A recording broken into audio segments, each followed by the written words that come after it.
Shalom semuanya, saudaraku. Ya, puji Tuhan, bersyukur hari ini kita memasuki bulan yang baru, minggu pertama bulan November. Nggak terasa kurang lebih 2 bulan lagi ya, saudaraku. November, Desember kita sudah akan meninggalkan tahun 2022. Kita akan masuk dalam tahun yang baru 2023. Berapa banyak yang siap untuk menyongsong tahun 2023? Siap nggak siap harus siap. Haleluya. Saudara siap? Ya. Haleluya. Walaupun banyak berita ya di medsos, di televisi, di mana saja ya, di media-media online, tahun 2023 ini adalah tahun yang gelap, tahun yang penuh ketidakpastian, saudaraku.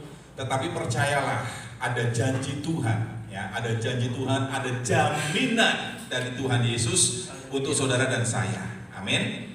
Pegang saja janjinya, asal saudara hidup benar, hidup di hadapan Tuhan dengan benar, saudara lakukan firman, saya percaya saudara tidak akan pernah ditinggalkan. Amin, saudaraku. Apapun yang terjadi, seperti Mazmur 91 tadi mengatakan, walau 1000 orang rebah di sisimu dan 10.000 di sebelah kananmu, engkau hanya menontonnya. Amin.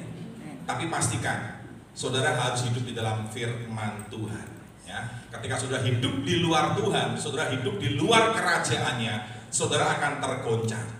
Karena orang yang tidak tergoncang adalah orang-orang yang tetap tinggal di dalam kerajaannya, yaitu firman-Nya.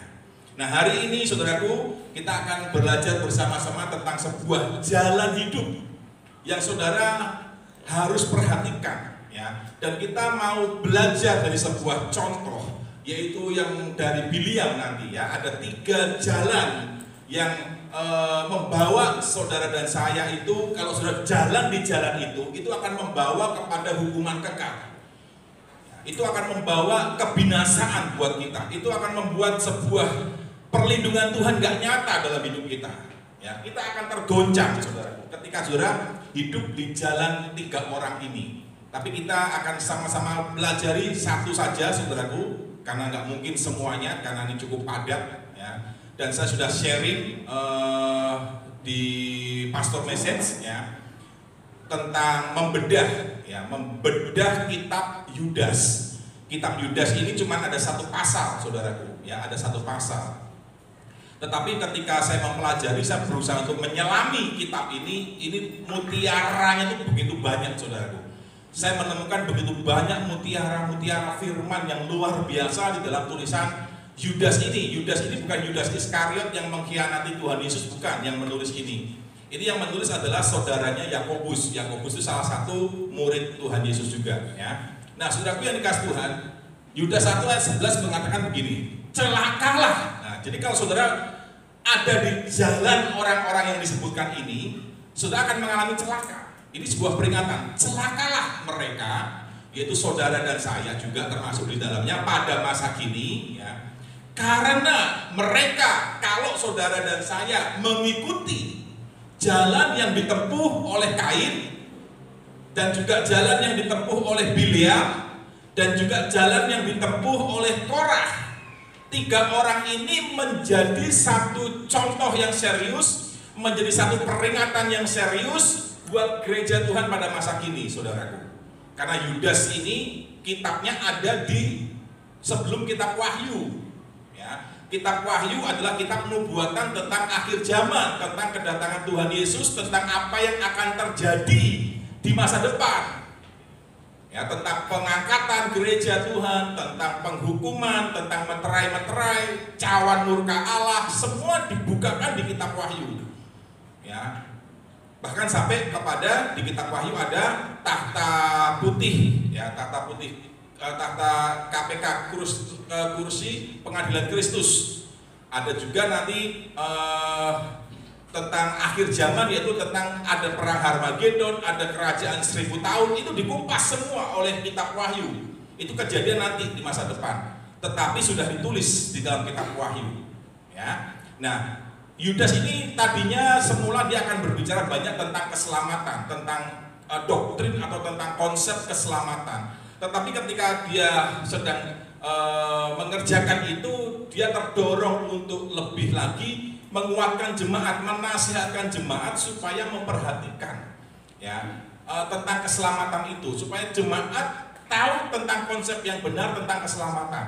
Nah, konsep inti yang Yudas tekankan itu adalah bahwa selamat itu, keselamatan itu bukan sekali selamat, seterusnya selamat. Artinya ketika saudara ada orang-orang yang sekarang ini berpandangan seperti itu, ya sekali selamat tetap selamat. Itu adalah mereka penganut hyper grace, atau dengan kalimat sederhananya itu anugerah yang overdosis. Ya, artinya begini, sekali selamat tetap selamat, berarti saya sudah hari ini sudah diselamatkan dan keselamatan saya ini berlaku untuk seterusnya. Saya nggak akan dihukum oleh Tuhan, saya nggak akan masuk neraka, saya akan masuk surga. Apapun perbuatannya. Masuk akal nggak saudaraku kira-kira?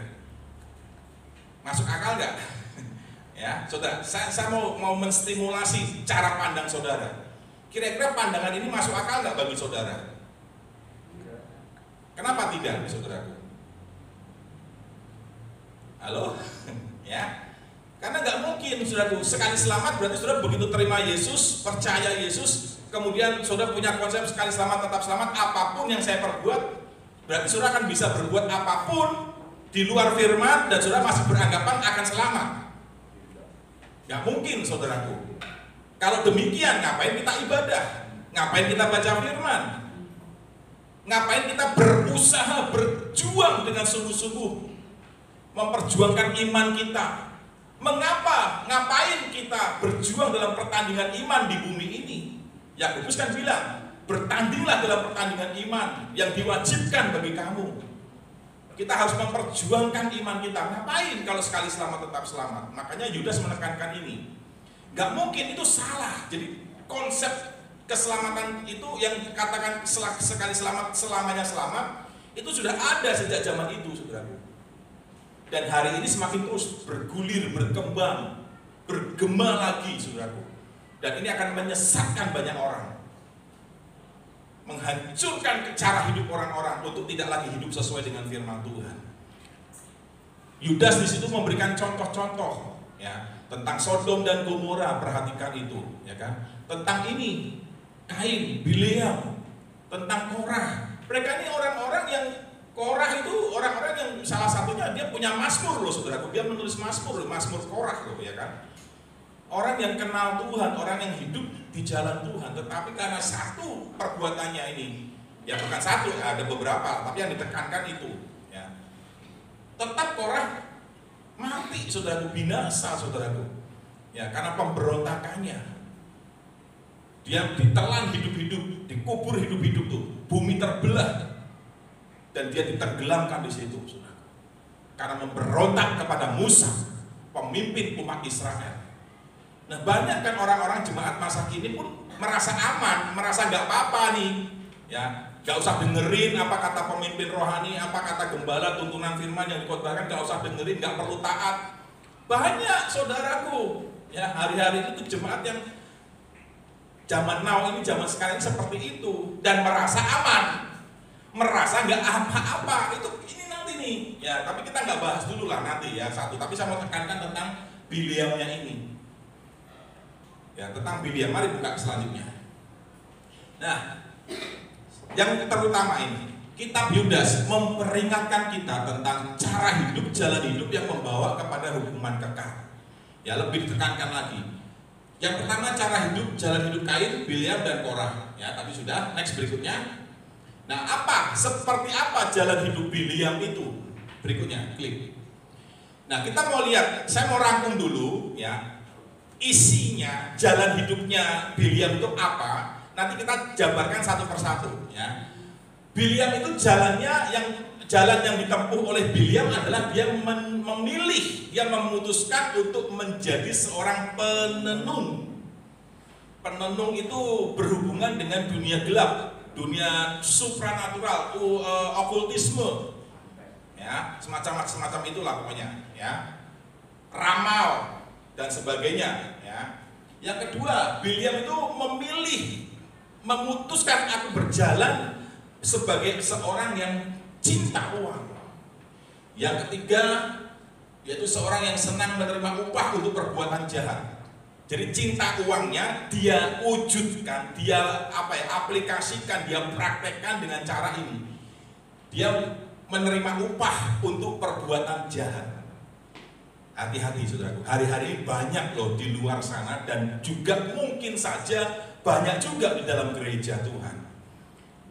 Katanya anak Tuhan, katanya pelayan Tuhan, pelayan di gereja, di mimbar, bahkan ada yang pendeta sekalipun, ya kan? Tetapi perhatikan, dia menerima upah untuk perbuatan jahat. Wah, ini mengerikan loh saudara. Kalau saudara lihat hari-harinya akan dibukakan Tuhan lebih lagi, ya, dan saudara akan terheran-heran. Tapi saya berharap, saya berdoa, saudara meresponnya dengan benar. Jangan mengeneralisasi, ya. Wah, berarti kalau itu semua begitu. Enggak, saudara, itu oknum. Amin, saudaraku. Enggak semua seperti itu, ya. Sama. Saudara mungkin menilai laki-laki itu begini, jangan digeneralisasi. Wah, semua laki-laki begitu. Enggak, saudaraku. Saudara lihat perempuan kok begitu, jangan digeneralisasi. Oh, berarti semua perempuan begitu. Enggak. Oh, pendeta begitu, jangan digeneralisasi. Oh, semua pendeta begitu. Bukan. Amin, saudaraku. Amen. Itu oknum. Ya, bagian saudara merespon, itu pasti dibuka oleh Tuhan semuanya. Nanti semua kejahatan-kejahatan akan dibuka oleh Tuhan. Tidak akan ada yang tersembunyi di hadapan Tuhan. Hati-hati saudaraku.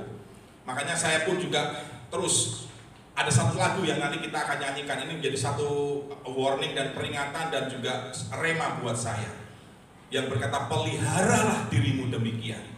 Jadi lewat lagu ini saya terus ingat, oh ya, saya harus memelihara hidup saya. Saya harus hati-hati bertindak. Jangan sampai keluar dari firman Tuhan. Jangan sampai menempuh jalan seperti Biliam, seperti Kain, seperti Korah. Pelihara dirimu demikian. Itu pesan di kitab Yudas, saudaraku. Setelah Yudas menyingkapkan semuanya, satu pesan buat kita, peliharalah dirimu secara demikian. Artinya sungguh-sungguh di dalam firman Tuhan. Nanti kita nyanyikan, belajar sama-sama, ya. Yang berikutnya, Biliam memilih cara hidup menjadi beban. Gak bisa dikasih tahu, gak bisa diajar, gak bisa diarahkan, gak bisa dinasehati, pokoknya bebal. Dikasih peringatan keras, tetap bebal, saudara. Itu Biliam. Sampai keledai ngomong dengan bahasa manusia. Alkitab mencatat. Sampai Tuhan pakai keledai ngomong dengan bahasa manusia yang didengar, yang dimengerti oleh Biliam. Keledai itu ngomong apa, Biliam tahu, karena itu bahasa yang dia pakai juga. Sampai sebegitunya. Dan tetap masih bebal, saudaraku.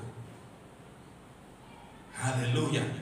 Sudah diperingatkan Tuhan supaya jangan mengutuki, menyumpah serapahi umat Israel. Nanti kita belajar latar belakangnya seperti apa. Tapi tetap, walaupun sudah diperingatkan sekeras itu, dia tetap akhirnya berbuat jahat, saudaraku, kepada bangsa umat pilihan Tuhan. Yang berikutnya, seorang yang memberi nasihat kepada Balak untuk menyesatkan Israel. Jadi ini memberikan nasihat kepada Balak. Balak itu nanti kita cerita, ya. Balak itu seorang raja yang mau yang takut sebenarnya dengan umat Israel, dan akhirnya dia pakai Biliam ini. Nanti saya jelaskannya. Menyesatkannya apa? Nanti kita tahu. Next berikutnya dulu. Nah, sekarang kita lihat ya yang pertama, yang penenun. Yosua 13 ayat 22. Ini sampai berapa kitab nanti kita lihat ya. Itu berapa kitab itu menulis tentang Biliam, memperingatkan. Itu berarti serius, saudaraku. Enggak cuma kitab Bilangan saja yang menulis, tetapi Yosua menulis, Mika menulis, Nehemia menulis, Yosua menulis. Jadi beberapa kitab itu menulis mengingatkan kembali. Petrus juga menulis di Perjanjian Baru, Yudas juga menulis dalam Perjanjian Baru, memperingatkan tentang Biliam ini. Berarti ini serius, saudaraku. Kalau saudara sampai menempuh jalan hidup Biliam, Kain, dan Korah, saudara dalam bahaya. Ya, perhatikan ini. Juga Biliam bin Beor, itu Yosua yang menulis. Juru tenung itu. Nah, ini menunjukkan siapa Biliam itu. Kalau saudara baca sekilas, hanya sekilas di kitab Bilangan pasal 22, 23, saudara tidak akan menemukan Biliam itu seorang penenun. Saudara akan mendapatkan kesan Bileam ini orang baik. Saya pun begitu, ketika baca beberapa kali, Bileam ini sebenarnya apa ya kesalahannya ya? Dia baik kok, dia menolak apa yang disuruhkan oleh Balak itu dia nggak lakukan sebenarnya. Apa? Tapi ternyata dari beberapa catatan dan beberapa tulisan dari penulis Alkitab yang lainnya ketahuan, oh ternyata Bileam itu seperti ini. Yosua menunjukkan. Bahkan jangan salah, kita terjebak loh, saya juga terjebak. Nanti kita lihat ayatnya. Bahkan Alkitab menulis nabi, Bileam ini nabi. Waduh, ini nabi, tapi kok begini? Dengan kita baca kitab Yudas kita tahu, oh ini nabi palsu. Ini guru palsu Bileam ini berarti. Ya, karena Yudas juga menyiratkan atau menuliskan tentang adanya bahaya guru-guru palsu, nabi-nabi palsu di akhir dari akhir zaman. Berarti ini menguatkan, oh berarti Bilangan itu Musa waktu menulis kitab Bilangan ini menyebutkan dia seorang nabi, jangan-jangan ini nabi palsu. Ternyata Yosua menguatkan bahwa itu sebenarnya seorang petenung, saudaraku. Mungkin saja dia sebagai seorang petenung tapi berjubahkan. Ya, nabi kelihatannya seperti itu. Jadi ini nabi palsu. Ya, seperti apa? Istilahnya tuh serigala berbulu domba. Ya kan? Bulunya domba tapi dalamnya serigala gitu kira-kira ya. Ini hanya istilah gambaran aja, ilustrasi. Perhatikan Bilangan 22. Lalu berangkatlah para tua-tua Moab dan para tua-tua Midian dengan membawa di tangannya upah penenung. Nah, setelah mereka sampai kepada Bileam, disampaikannya lah kepadanya pesan Balak. Kita belajar dulu tentang arti kata tenung, saudaraku, supaya saudara lebih jelas ya. Tenung menurut kamus bahasa Indonesia, kamus besar bahasa Indonesia, saya lihat di kamus itu yang online, itu adalah tenung itu adalah sebuah kepandaian atau kebisaan, keahlian ya, dan sebagainya untuk mengetahui, meramalkan sesuatu yang gaib, yang meramalkan nasib dan sebagainya lah, itu contoh-contohnya. Atau ada lagi terjemahan dari KBBI itu ilmu hitam untuk mencelakakan orang, itu tenung. Jadi jelas siapakah Bileam ini ya. Bileam ini seorang yang berhubungan dengan dunia gaib, dengan roh-roh kegelapan. Tujuannya apa? Untuk mencelakakan orang. Makanya Balak, seorang raja Moab ya, itu mengutus orang-orang terkemuka, orang-orang yang punya jabatan penting di dalam kerajaannya untuk datang kepada Bileam minta tolong supaya Bileam itu menyumpahi umat Israel. Latar belakangnya begini, klik. Nah, ini latar belakang peristiwanya. Ini juga saudara bisa ambil hikmahnya di sini lewat peristiwa ini. Jadi ceritanya gini, saudara. Umat Israel kan lagi di padang gurun perjalanan 40 tahun ceritanya. Ini masih di dalam padang gurun nih 40 tahun. Nah, mereka ketika suatu hari sampai di daerah Moab. Ya, sampai di daerah Moab, ini sebelum menyeberang Sungai Yordan, karena daerahnya dikatakan seberang Sungai Yordan. Jadi sebelum mereka menyeberang Sungai Yordan, karena yang menyeberangkan menyeberangi Sungai Yordan zaman Yosua. Jadi ini zaman Musa. Waktu Musa masih memimpin umat Israel sebelum menyeberang Sungai Yordan. Masih dalam perjalanan, sudah hampir 40 tahun, sudah hampir belum 40 tahun. Jadi sudah mendekati ya. Nah, mereka sampai di daerah Moab. Mereka berkemah di situ. Nah, Raja Moab ini melihat, waduh, ada pasukan yang besar yang banyak berkemah di situ, di daerahnya. Raja ini ketakutan, saudara, terhadap umat Israel. Kenapa? Karena Raja Moab yang bernama Balak tadi itu barusan mendengar bahwa umat Israel waktu itu sebelum berkemah itu mereka sudah menundukkan, mengalahkan dua raja yang luar biasa, yaitu Sihon dan Og namanya. Rajanya namanya Raja Sihon dan Og. Ada dua kerajaan sudah ditaklukkan. Mereka ketakutan, ini orang Moab ini ketakutan. Nah, akhirnya Balak ini punya ide. Kami nggak mungkin lawan dengan fisik. Kami pasti kalah. Karena mereka pun sudah mengalahkan dua kerajaan luar biasa. Dengan cara apa? Dengan cara yang lain. Apa itu? Pakai dukun, istilahnya begitu, saudara. Ya kan? Dukun yang bertindak, petenung yang bertindak. Akhirnya dia utus itu para pemuka-pemukanya, tokoh-tokoh yang intinya, yang di kerajaannya orang-orang ternama, terpandang. Supaya apa? Supaya Bileam sungkan, saudaraku. Ini taktik iblis, saudaraku. Ya ini saudara bisa pelajari, ini yang dipakai cara iblis juga begitu, saudaraku. Kirim orang-orang yang terpandang, yang berpengaruh, sehingga kita sungkan, sehingga kita gak akan berani ngomong tidak gitu, ya kan? Dikirim tuh sama Balak dengan membawa apa tadi? Upah penenung. Datanglah itu kepada Bileam. Bileam dia cerita, nih kasih upah. Kamu tugasnya ini. Kamu dipanggil sama Raja Balak. Pertama memang Bileam menolak, saudaraku. Tetapi menolaknya apa? Menolaknya begini, ya udah kamu tinggal dulu aja, bermalam dulu di rumahku. Seolah-olah rohani, saudaraku. Aku akan tanya sama Tuhan, apa yang akan difirmankan Tuhan, itu yang akan aku katakan. Makanya kita akan terjebak kalau kita baca hanya kitab bilangan saja. Bagus loh, dia nanya sama Tuhan loh. Dan dia komitmen, kalau Tuhan sampaikan apa, aku akan ngomong apa yang Tuhan sampaikan. Dan itu betul, saudara. Bileam nurut apa kata Tuhan. Tetapi dia buka celah, saudara. Dia buka celah, dia terima itu dan suruh bermalam di situ. Singkat cerita, ditolak yang pertama, pulang. Diceritakan hasilnya kepada Raja Balak. Raja Balak nggak mau kalah.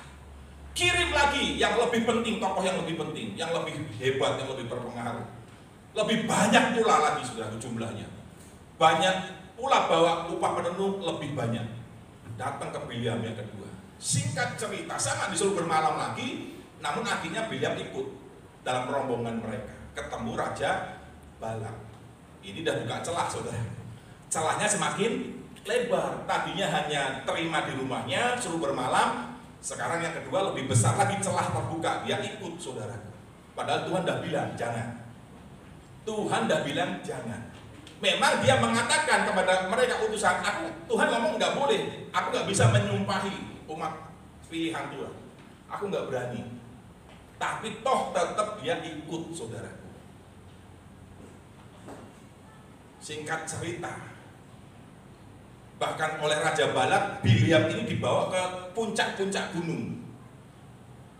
Kurang lebih ada 3 puncak gunung. Bileam ini dibawa oleh Raja Balak tadi untuk menyumpahi, untuk mengutuk umat pilihan Tuhan. Tetapi setiap kali ada di puncak gunung itu, Tuhan berfirman, jangan kau lepaskan kutuk, jangan kau lepaskan sumpah serapah untuk umatku. Dan betul, Bileam gak lakukan itu, saudara. Bileam tepati itu. Tetapi ada satu yang akhirnya itu membuat celah yang lebih besar lagi, yang akhirnya membuat Bileam itu mati, saudara. Nanti kita sampai di situ. Nah, ini kira-kira gambaran kisahnya. Nah, apa yang bisa kita tarik dari peristiwa ini kepada kehidupan kita masa sekarang? Seperti umat pilihan Tuhan tadi, saudara. Dia menghadapi tantangan, dia menghadapi musuh yang gak kelihatan. Mereka pakai dunia-dunia kegelapan. Banyak orang-orang di luar sana mungkin menyerang saudara, mungkin menyerang saya dengan cara seperti itu. Saudara nggak tahu. Tapi orang melepaskan apa? Kutuk, sumpah. Aku sumpahi engkau, aku kutuki engkau. Ada, tapi kita nggak tahu. Tapi lihat perbuatan Tuhan yang luar biasa. Ya, nanti kita sampai di sana. Next berikutnya dulu. Nah, kisah tentang jalan hidup Bileam menjadi peringatan yang serius. Ini highlightnya dan keras bagi kita masa kini. Jangan sampai saudara ini bebal dan nanti keluar tetap ikuti jalan Bileam, Korah dan Kain, saudaraku. Pasti saudara akan mati, akan binasa dan masuk neraka. Saya mengasihi saudara. Saya memberitakan ini supaya saudara itu selamat, menempuh sebuah jalan yang seharusnya sesuai dengan firman Tuhan. Ya. Perhatikan, kitab Ulangan menulis, ya. Ini masih Musa, tadi bilangan, ini ulangannya, ya. Menulis ini, perhatikan ya. Tetapi saya bacakan yang ini aja ya. Tetapi Tuhan Allahmu tidak mau mendengarkan Bileam, dan Tuhan Allahmu telah mengubah kutuk itu menjadi berkat bagimu, karena Tuhan Allahmu mengasihi engkau. sebenarnya ada dua dosa, dua hal yang menjadi sorotan Tuhan kepada orang Moab ini. Kenapa? Selain dia pakai dunia okultisme untuk menyerang, untuk melukai, untuk mencelakakan umat pilihan Tuhan, orang Moab ini tidak menerima, tidak menyambut orang Israel. Ketika mereka berkemah, mereka masuk ke wilayah mereka, mereka tuh bilang, umat Israel tuh bilang, kami hanya akan lewat saja. Kami akan ganti kalau ada orang-orang kami, ternak-ternak kami merusak kebun-kebun, pokoknya ada yang dirusak, kami ganti. Kami hanya lewat aja. Tapi tidak diizinkan oleh orang Moab, saudara. Malah mereka menyerang. Ya, menyerang balik, saudara. Mengangkat senjata. Nah ini saudaraku, perhatikan. Jangan sampai saudara menolak umat Tuhan. Saudara harus menerima, menyambut umat Tuhan. Amin saudaraku. Dalam konteks saya sebagai gembala, saya harus menerima saudara, saya harus menyambut saudara, karena saudara adalah umat Tuhan. Amin. Di sisi yang berbeda, di konteks yang berbeda, saudara sebagai domba, saudara juga harus menerima, saudara harus menyambut gembala saudara. Ada satu hubungan yang saling, saudara. Amin, saudaraku. Ya. Ini penting supaya saudara ngerti tentang kebenaran ini. Perhatikan lagi, Yosua menulis, ya kan, mengingatkan bangsa Israel, Yosua dalam pidato terakhir, ya, bagaimana Allah mengatur perkataan Bileam yang mengutip, ya, yang menyampaikan firman Tuhan, ya kan. Lihat ini, kemudian kitab Mika, kemudian kitab Nehemia, ya, nanti kita akan lihat kembali ayat ini. Ini hanya untuk gambaran saja dulu. Bayangkan ada berapa kitab? Ulangan, Yosua, Mika, Nehemia, Yudas, dan Petrus. Ada 6 tokoh, 6 penulis yang mengangkat kembali, mengingatkan, hati-hati dengan peristiwa Bileam. Ingat ini, camkan ini, jangan lupakan tentang peristiwa Bileam ini. Ada 6 penulis minimal, ya kan, yang mengangkat kembali hal ini. Next berikutnya. Nah kita lihat sekarang ya. Yang pertama, pesan dan peringatannya yang pertama. Dari kisah tentang Bileam ini, pesan buat saudara dan saya, jangan pernah dalam hidupmu engkau terlibat dalam hal-hal yang bersifat okultisme. Mungkin saudara merasa enggak, ya, saya enggak kok, saya enggak ke dukun, saya enggak ke apa ya namanya ya, enggak ke seperti itulah. Tetapi banyak praktek-praktek okultisme modern zaman sekarang. Ya, ramalan-ramalan, bintang-bintang, horoskop. Sudah masih jadi acuan hidup saudara. Ya, jadi pedoman saudara. Sudah kepo terus sama hal itu. Apa ya bintang kuning ngomong apa ya? Horoskop kuning ngomong apa ya? Sioku ini ngomong apa ya?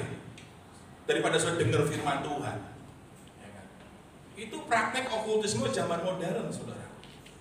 Berhala-berhala zaman modern itu okultisme, saudaraku. Ini zaman modern bisa berubah bentuknya, jadi membuat kita tuh seperti nggak apa-apa gitu loh, aman rasanya begitu, ya kan? Saudara ketergantungan sama gadget. Itu sudah berhala. Saudara memberhalakan uang, pekerjaan, status sosial, saudara berhalakan itu. Saudara kejar itu sebagai sebuah hal yang penting dalam hidup saudara. Dan saudara mengabaikan ibadah, mengabaikan firman, mengabaikan hal-hal rohani, mengabaikan Tuhan. Saudara anggap Tuhan gak penting dalam hidup saudara. Itu berhala zaman sekarang. Itu okultisme zaman sekarang, saudara. Hati-hati ya, ini peringatan loh buat kita, buat saya juga ya. Makanya peliharalah dirimu demikian. Ini ayat Yudas menjadi sebuah lagu. Sudah, nanti kita nyanyikan. Next berikutnya. 2. Jaga perkataan kita dari sumpah serapah, kutuk dan yang serupa itu. Ayo saudaraku, Kita sebagai anak-anak Tuhan, apalagi kita dituntut ini tahun Pegimel, tahun mulut perkataan, harus diperhatikan. Jangan sampai mulut kita dipakai untuk sumpah serapah, untuk mengutuk orang. Apalagi sampai ada orang tua mengutuki anaknya atau anak mengutuki orang tuanya. Waduh, itu sudah pelitanya gelap, padam saudaraku, sudah mati hidupnya gelap saudaraku. Jangan sampai saudaraku. Ya, kalau ada bertobat, Dia adalah Allah yang setia dan adil, yang akan mengampuni, menguduskan saudara kembali, asal saudara mau berubah, asal saudara mau sungguh-sungguh sama Tuhan. Kalau masih ada, ya mungkin suami kepada istri, istri kepada suami, kita kepada pemimpin rohani, mungkin ada, ya kan, bertobat saudaraku. Jangan sampai mulut kita keluar sumpah serapah, aku kutuk engkau, waduh, jangan sampai saudara. Aku sumpahin engkau apa, ya kan? Jangan sampai. Kalau saudara pernah diingatkan semacam itu, diingatkan, Tuhan ingatkan, kamu pernah ngomong sumpah serapah, kamu pernah ngutuki siapa, terbuka sama Tuhan, saudara, minta ampun sama Tuhan, dan saudara cabut perkataan itu. Saya mencabut, Tuhan, aku mengaku, aku pernah ngomong ini, menyumpahi siapa. Tuhan ingatkan aku bertobat, aku mau minta ampun. Aku batalkan ucapanku ini Tuhan kepada buat dia, aku batalkan, tidak terjadi. Jangan terjadi Tuhan. Saudara benar-benar bertobat. Lakukan saudaraku. Kalau Roh Kudus ingatkan saudara, jangan keraskan hatimu. Jangan keraskan hatimu. Bilang kiri kanan, jangan keraskan hatimu. Amin saudaraku. Supaya saudara selamat. Ini saya ingin mengasihi saudara. Tuhan mengasihi saudara. Sehingga firman ini turun kepada kita semua hari ini. Ya. Yang berikutnya, jangan mereka-reka merancangkan sesuatu yang jahat kepada orang lain. Jangan sampai ada dari antara kita, termasuk saya nih, saya merancangkan yang jahat kepada Pak Silaban mungkin, kepada siapa, bahkan kepada musuh kita pun, dalam tanda kutip ya, kepada orang yang mungkin menyakiti kita, orang yang menjengkelkan kita, awas ya, nah, jangan sampai saudaraku. Kamu tampar pipi kiriku, aku bisa buat yang lebih lagi. Wah, jangan saudaraku.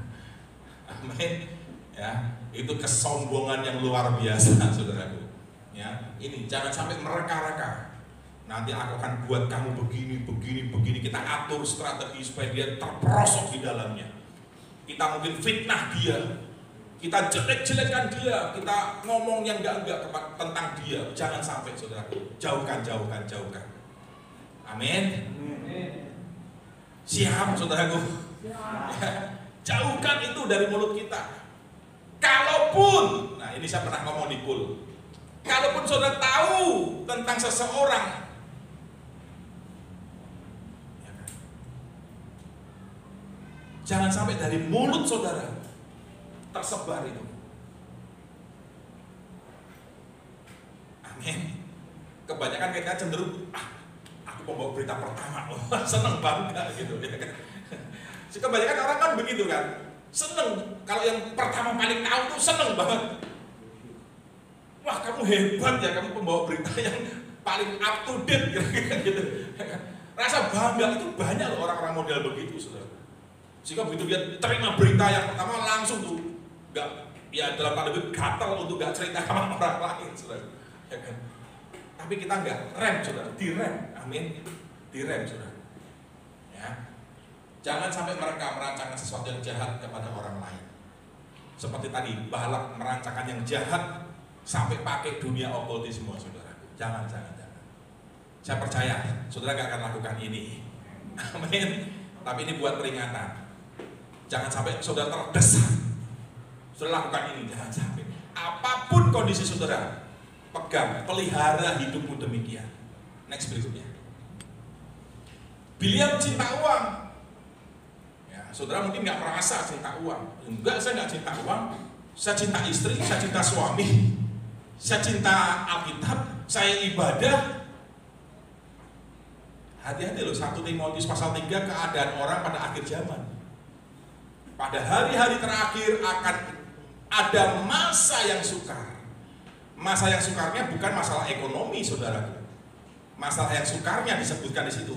Orang-orang akan mencintai dirinya, akan cinta uang, kasihnya semakin menjadi dingin, tidak mempedulikan agama, hal rohani nggak peduli lagi. Mereka secara lahiriah beribadah, tetapi mereka nggak lakukan ibadah itu. Baca kan 1 Timotius ngomong begitu. Ini masa yang sukar. Jadi ke depan 2023, masa yang sukarnya apa?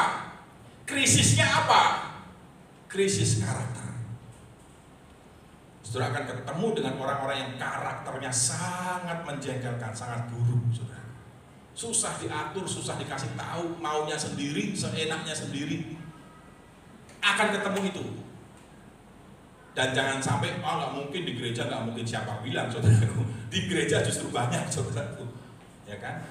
Kenapa Tuhan bilang kok penghakiman, pembersihan itu dimulai dari rumahku, kata Tuhan. Berarti akan banyak di rumah Tuhan ini, banyak yang kotor, saudaraku. Dan itu akan dibersihkan oleh Tuhan. Ketika dibersihkan, saudara akan terkaget, loh. Ya jelas, namanya pembersihan, yang kotor-kotor pasti keluar, saudaraku. Gak mungkin tersembunyi. Saudara kalau bersih-bersih ruangan, gimana saudara? Namanya bersih-bersih gimana? Kan yang nggak kepake buang, ya kan? Yang nggak berguna buang, yang kotor, yang jorok buang, ya kan? Kelihatan semua itu. Ada bangkai, apakah saudara akan biarkan namanya pembersihan? Saudara bersih-bersih rumah ada bangkai, saudara biarkan? Kan enggak kan? Pasti dikeluarkan, kelihatan. Jadi bersih nantinya. Makanya jangan kaget dengan fenomena-fenomena hari-hari ini. Loh, kok si itu? Loh, kok si itu? Ya memang itu, Tuhan sedang bersihkan rumahnya, saudara. Ya. Perhatikan ini, cinta uang. Mereka menyimpang dari jalan yang benar serta menjadi sesat seperti Biliam mencintai uang yang diterimanya sebagai upah pekerjaan yang jahat. Petrus mengutip, menulis seperti bilangan tadi. Diangkat lagi, padahal jarak antara kitab bilangan dan kitab Petrus ini jauh sekali, saudara. Berapa ribu tahun itu kira-kira ya? Berapa ratus tahun. Ya. Dari kitab Yesaya saja, kitab Yesaya sampai kitab Matius ya kalau nggak salah ya, itu sekitar 700 tahun, saudara. Saudara bisa bayangkan ya, untuk gambaran saja nih. Kitab Yesaya ya sampai kitab Matius atau Lukas itu saya lupa ya, itu kurang lebih 700 tahun, saudara. Ya, bayangkan itu. Apalagi dari bilangan sampai ke Petrus, rentang waktunya itu. Tapi sama Petrus diangkat lagi, hati-hati ini Biliam. Ya, next berikutnya. 1 Timotius berkata begini. Ayat 10 dulu ya, ayat 10. Karena akar segala kejahatan ialah cinta uang. Jadi jelas Alkitab menyingkapkan apapun kejahatan di luar sana, akarnya adalah dimulai dari cinta uang. Kenapa orang membunuh? Uang. Cinta uang artinya uang itu buat dia segala-galanya. Dia nggak punya uang, waduh, rasanya dunia runtuh, saudara. Cinta uang. Cinta uang itu apa? Dia memburu uang. Dia kejar terus dengan segala cara. Pokoknya aku dapat. Nggak peduli yang lain, itu cinta uang. Nggak peduli keluarga, nggak peduli teman, sahabat, nggak peduli pemimpin, nggak peduli siapapun. Yang penting aku untung. Nggak peduli mau menipu caranya, mau berdusta, mau merampok, mau menggelapkan, nggak peduli, saudaraku. Banyak di luar sana. Ya. Kenapa itu semua terjadi? Karena cinta uang. Hati-hati ya. Sebab katakan, perhatikan, oleh memburu uanglah. Ciri yang pertama dari Alkitab ini, orang yang cinta uang dia akan memburu uang. Nggak peduli hari Minggu. Gak peduli jam ibadah, yang penting fulus, yang penting hepeng, yang penting cuan, yang penting money. Yang penting duit. Bahasa Sumatera apa? Hepeng. Sudah disebut tadi. Buru terus, tinggalkan Tuhan, gak peduli ibadah, biarinlah yang ibadah-ibadah, yang penting aku duit, hepeng, apalagi tadi. Hati-hati, saudara cinta uang kalau model begitu. Kalau sekarang saudara di sini berarti gak cinta uang. Saudara ada di sini kan, tapi gak ada di sini, ya mungkin saja. Ya kalau saudara keperluannya hal-hal uang yang mungkin bisa masuk kategori ini, mungkin ya. Lihat konteksnya ya, perhatikan ini. Ya, memburu uang, beberapa orang menyimpang dari iman. Mulai menyimpang imannya. Perhatikan. Mulai menyimpang imannya. Saudara nggak akan lagi tuh lihat firman, nggak akan dengar firman karena imannya udah melenceng. Hatinya sudah kepada uang. Yang ketiga, menyiksa diri. Kalau saudara cinta uang, itu berarti saudara sedang menyiksa diri saudara. Tuhan berikan sabat untuk berhenti bekerja. Ini sabat, kamu harus berhenti bekerja. Waktu ngomong sama Adam kan begitu, hari berhenti dari bekerja, hari beristirahat. Ya pakailah saudaraku hari Minggu untuk beristirahat. Jangan kerja saudaraku. Pakai untuk Tuhan, untuk beribadah, untuk keluarga. Ya. Jadi saudara nggak jadi pribadi yang cinta uang, menyiksa diri loh. Kalau saudara memburu uang terus, ini saudara sedang menyiksa diri saudara. Ya. Dengan berbagai duka, wah sudah menyiksa dengan duka, waduh nggak enak sekali. Next berikutnya. Yang ketiga, memberi nasihat kepada Balak untuk menyesatkan Israel. Apa nasihatnya? Nah ini ya, perhatikan, baca dulu ya. Tetapi aku mempunyai beberapa keberatan. Ini kitab Wahyu. Rasul Yohanes, tambah satu lagi loh. Berarti ada 7 yang tadi saya belum sebut. Ya, Rasul Yohanes penulis kitab Wahyu juga memunculkan tentang Bileam. Tetapi aku mempunyai keberatan terhadap engkau. Di antaramu ada beberapa orang yang menganut ajaran Bileam. Jangan-jangan ada beberapa nih di sini. Jangan-jangan, ya kan? Yang menganut, yang mengikuti ajaran Bileam, jalannya Bileam. Kalau ada bertobat. Memberi nasihat kepada Balak untuk menyesatkan orang Israel supaya mereka makan persembahan berhala dan berbuat zina. Saya cerita sekarang. Ketika Bileam tidak sampai mengutuk umat Israel,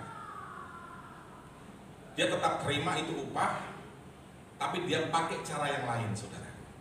Dia kasih tahu sama Balak, Raja Moab, bagaimana caranya mengalahkan umat Israel. Kamu nggak usah pakai kutuk-kutukan, nggak akan mempan. Mungkin kalau dalam didramakan begitu, nggak akan mempan. Tuhan ada di pihak dia, ada di pihak Israel. Caranya begini. Nah, mau tahu saudara caranya? Mau tahu nggak caranya? Yakin mau? Loh, kok diam semua? mau caranya nggak? Mau tahu banget?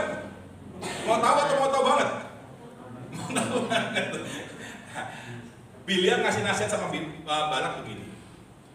Kamu Balak, Raja, kamu cari, kamu pilih, kamu kirim wanita-wanita cantik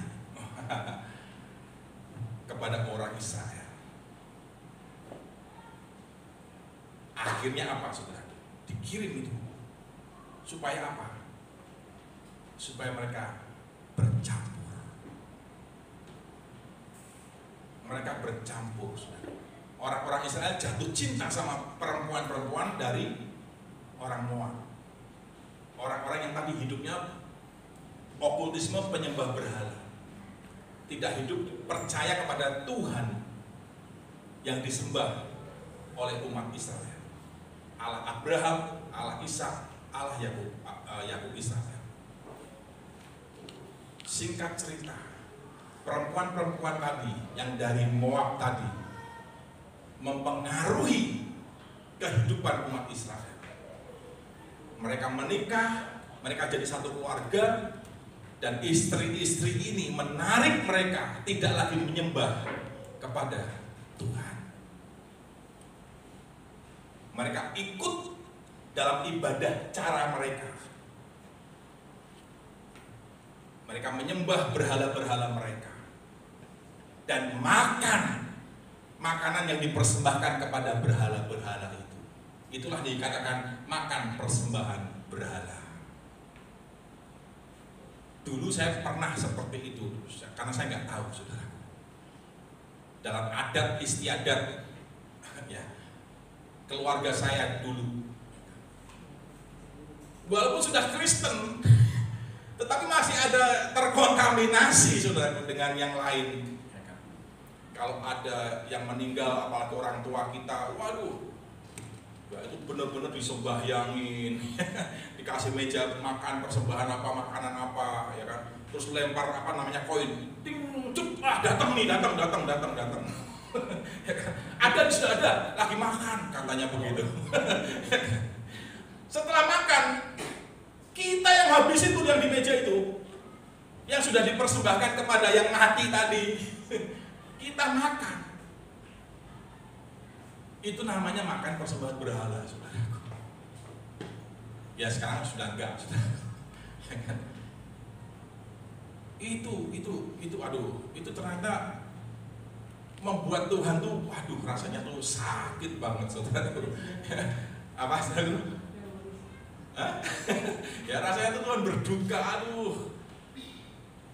Akhirnya dengan demikian Tuhan tuh murka sama umat Israel. Jadi yang mengalahkan umat Israel bukan lagi orang Moab, tapi Tuhan sendiri yang Tuhan sendiri yang jewer mereka. Kata Tuhan, ya kan? Tuhan yang bertindak, yang berperang sama umat Israel sendiri, saudara. Balak, wah melihat aja nonton. Hati-hati jebakan ini, saudara. Next, kita lihat ya. Perhatikan, sementara Israel tinggal, mulai bangsa itu berzina dengan perempuan-perempuan Moab. Ya, bangsa itu turut makan dari korban dan menyembah Allah mereka. Ya. Kemudian Israel berpasangan dengan Baal Peor, bangkit murka Tuhan. Nah itu bangkit murka Tuhan, menyerang, mengalahkan Israel. Pelajarannya buat saudara dan saya masa kini apa? Kita lihat dulu ya berikutnya. Sebentar ya, kita baca ini. Bukankah perempuan ini atas nasihat Bileam menjadi sebabnya orang Israel berubah setia terhadap Tuhan, sehingga telah turun di antara umat Tuhan. Next berikutnya, kita lihat dulu. Tetapi Bileam beroleh peringatan keras untuk kejahatannya, sebab keledai beban yang bisu berbicara dengan suara manusia dan mencegah kebebalan. Ini yang keempat, nanti kita sampai di situ ya. Pelajarannya apa buat yang ketiga tadi, saudara? Pelajarannya begini. Hati-hati dengan daya tarik pasangan, saudara. Calon pasanganmu, calon teman hidupmu, perhatikan, jangan cuman hanya berlabel Kristen, tetapi dilihat Kristennya bertumbuh atau enggak, Kristennya KTP doang atau enggak, atau hanya KTP, tapi atau memang dia bertumbuh, karakternya bagaimana, ibadahnya bagaimana, sikapnya, attitude-nya, cara hidupnya bagaimana. Lihat itu, saudara. Jangan asal cantik, jangan asal kaya, jangan asal apa, ya kan? Ambil aja, nggak peduli, saudara. Ya kan? Jadikan teman hidup kita, jadikan pasangan kita. Jangan sampai, saudara. Amin. Karena itu akan merusak imanmu. Itu akan merusak hubungan dengan Tuhan. Next. Kita lihat aja ini ya. Nah ini yang terakhir. Peristiwa Bileam membuktikan satu, Tuhan itu mengasihi umatnya. Saudara, ini umat yang dikasihi Tuhan. Yang kedua, bahwa Tuhan melepaskan umatnya dari musuh yang tak terlihat. Yang ketiga, bahwa Tuhan mengubah untuk menjadi berkat bagi umatnya. Yang keempat, Tuhan itu adil bagi saudara dan saya. Yang kelima, jalan Bileam membawa kepada hukuman kekal. Nanti saya akan posting kembali untuk merangkum semua apa yang saudara terima hari ini, supaya ingat kembali akan firman ini. Karena saya percaya saudara pasti hanya terima hanya beberapa poin saja yang ingat.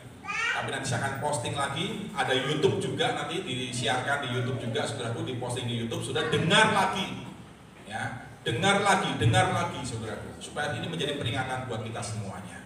Amin. Ya, kiranya firman Tuhan ini menjadi berkat buat kita semuanya. Saya mengundang kita semua bangkit berdiri bersama-sama. Haleluya.